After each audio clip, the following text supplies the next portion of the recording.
मुस्कान और सोनम के केस के बाद हमने ऐसे कई केस देखे जिसमें पत्नियां अपने पति को मौत के घाट उतार देती हैं, वो भी किस लिए? अपने बॉयफ्रेंड के लिए। और ऐसा ही मिलता जुलता मामला अलवर से सामने आया, लेकिन इस मामले में बहुत ही शॉकिंग फैक्ट्स हैं। ये सोनम और मुस्कान को भी ये मोहतरमा पीछे छोड़ देती है। इनकी ये दूसरी शादी होती है, दूसरी शादी भी लव मैरिज से होती है, और लव मैरिज के बाद इन्हें वापस से प्यार हो जाता है, और उस प्रेमी के चक्कर में अपने पति को बड़ी बेरहमी से मरवा देती है। तो क्या है पूरी कहानी? कौन है ये मोहतरमा? क्या है ये पूरी मर्डर मिस्ट्री? इस वीडियो में जानेंगे। लास्ट तक ये वीडियो जरूर देखिएगा। सोनम मुस्कान केस के बाद एक न्यू नॉर्मल हो गया है। आए दिन कहीं ना कहीं से ऐसी खबरें आती हैं जहां प्रेमी के चक्कर में पति की हत्या हो गई, बीवी ने पति को मरवा दिया, बेवफा बीवी ने पति की जान ले ली। तरह तरह के ऐसे खबरों की लाइन लगी पड़ी है, और इसी बीच एक नाम निकल कर आता है, वो है अनीता का। अनीता अलवर की रहने वाली है और किराना स्टोर चलाती थी। उनके पति का टेंट हाउस का काम है, अच्छा और बड़ा काम है, और वहीं उनका एक बच्चा है। अनीता की वैसे ये दूसरी शादी है, और ये दूसरी शादी लव मैरिज है। और जो इनके पति हैं वीरू जाटव, उनकी भी ये दूसरी शादी है। उनकी एक पत्नी कहीं और रहती है, और ये दूसरी पत्नी अनीता जो है उनके साथ ये अलग घर लेकर रहते हैं। इन सब के बीच जो सब कुछ बढ़िया चल रहा होता है, लव मैरिज के बाद अनीता अपना बिजनेस भी संभाल रही होती, किराना स्टोर, वहीं वीरू जाटव भी अपना बिजनेस संभाल रहे होते। अचानक एक दिन 8 तारीख को वीरू की अचानक तबीयत ख़राब होती है, और वो रात को गुजर जाते हैं।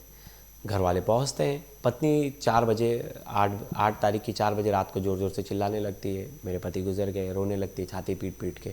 घर वालों को लगता है अरे यार, ये तो इतने बीमार थे नहीं, लेकिन कैसे चले गए। और वहीं उनकी पत्नी बार बार कह रही थी नहीं ये बीमार थे, बहुत दिन से बीमार चल रहे थे और इनकी मौत हो गई। लेकिन उनके भाई का नाम था गब्बर, जो वीरू हैं, उनके भाई का नाम था गब्बर।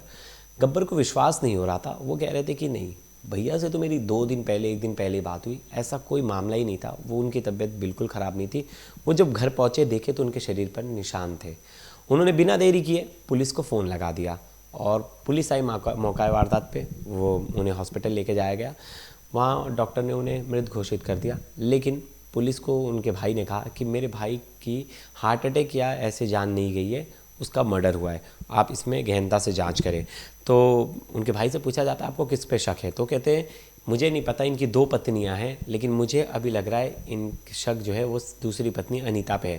तो उन्हें पूछते क्यों? क्योंकि बोलते उसकी भी दूसरी शादी हुई और वो भी लव मैरिज है, और अनीता की चाल चलन ठीक नहीं है। अब ये सुनते ही पुलिस को कहीं ना कहीं लगता है क्या पता ये उसकी बीवी को फंसाने के लिए बोल रहा हो, प्रॉपर्टी का मैटर हो भाई। तमाम तरह के सवाल थे वो पुलिस के सामने थे। लेकिन पुलिस वेट कर रही थी पोस्टमार्टम रिपोर्ट की। पोस्टमार्टम रिपोर्ट से पहले पुलिस ने सीसीटीवी खंगालना शुरू कर दिया। 150 से ज़्यादा सीसीटीवी थे वहाँ आसपास में, खंगालना शुरू कर दिया। और उनके घर के पास 3 सस्पिशियस लोग दिखे। वो 3 लोग कौन थे इसके बारे में अभी तक पुलिस के पास कोई जानकारी नहीं। लेकिन इसी बीच उनकी डेड बॉडी आ जाती है घर पे वीरू जाटव की, और उनका वो अंतिम संस्कार कर दिया जाता है। इस अंतिम संस्कार के बाद पोस्टमार्टम रिपोर्ट आ जाती है। पोस्टमार्टम रिपोर्ट में ये पता चलता है कि गला घोंटकर उनकी हत्या की गई है, जिसके बाद पुलिस का शक गहराता है कि हाँ अब तो ये फिक्स है मर्डर हुआ है। लेकिन इस मर्डर के पीछे कौन है, अब हमें गहनता से जांच करनी पड़ेगी और ज़्यादा।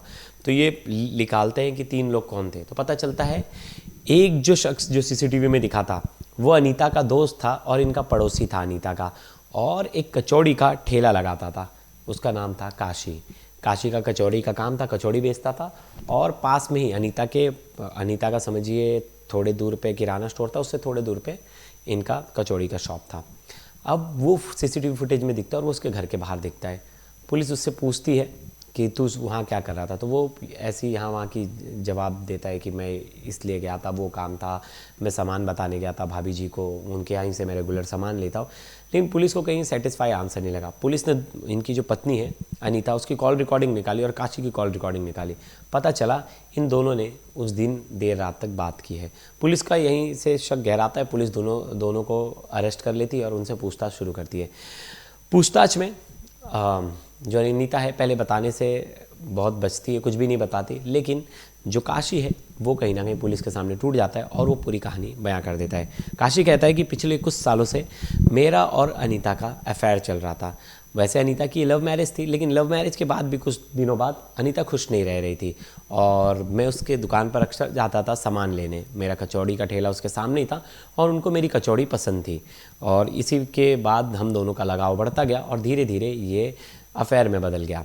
अब इस बीच काशी जो थी वो छुप छुपा के मुझसे मिलती थी, हम दोनों एक दूसरे से मिलते थे, लेकिन इसी बीच उनके पति वीरू को हम दोनों के बारे में पता चल गया था और वो हर चीज़ में रोक टोक कर रहा था और उसके साथ लड़ाई भी करता था और उसने वार्निंग दी थी अगर ऐसा कुछ आगे चलकर होता है तो अंजाम बुरा होगा। इस बीच काशी प्लान करता है अनीता के साथ कि अब हम इसको रास्ते से हटा देते हैं। अनीता बोलती है कि इसको हटा ही दो, मार दो इसको। अनीता बोलती है काशी को, तो बोलता है ठीक है चलो, तुम्हारी बात मान लेती है। सोचो कचौड़ी बेचने वाला 2 लाख रुपए का इंतजाम करता है और 3 लोगों को सुपारी देता है। 3 लोगों को सुपारी देता है, वो तीनों दोस्त इसके साथ मिल जाते हैं। ये सब मिल के प्लान बनाते हैं। अनीता कहती है कि मैं 8 तारीख को रात को हॉल का दरवाज़ा खोलकर सो जाऊंगी, आप लोग अंदर आना, उसको मौत के घाट उतार देना, फिर मैं बहाना बना दूंगी कि ये एक हार्ट अटैक है ना कि मर्डर, और बोलेगी गला घोट कर मारेंगे, तकिए से मुंह दबा के मारेंगे तो ज़्यादा निशान नहीं आएगा। लेकिन ये सब उनकी गलतफहमी थी। उन्होंने फिर ऐसी प्लान के मुताबिक सब कुछ सही चल रहा था। फिर 8 तारीख की वो रात आती है। अचानक ये तीनों पहुंचते हैं आरोपी उसके घर पे वीरू के, और वीरू सोया होता है। उसका दोनों हाथ पैर पकड़ते हैं और तकिए से उसका मुंह दबा देते, जिसके बाद दम घुटने से उसकी मौत हो जाती है।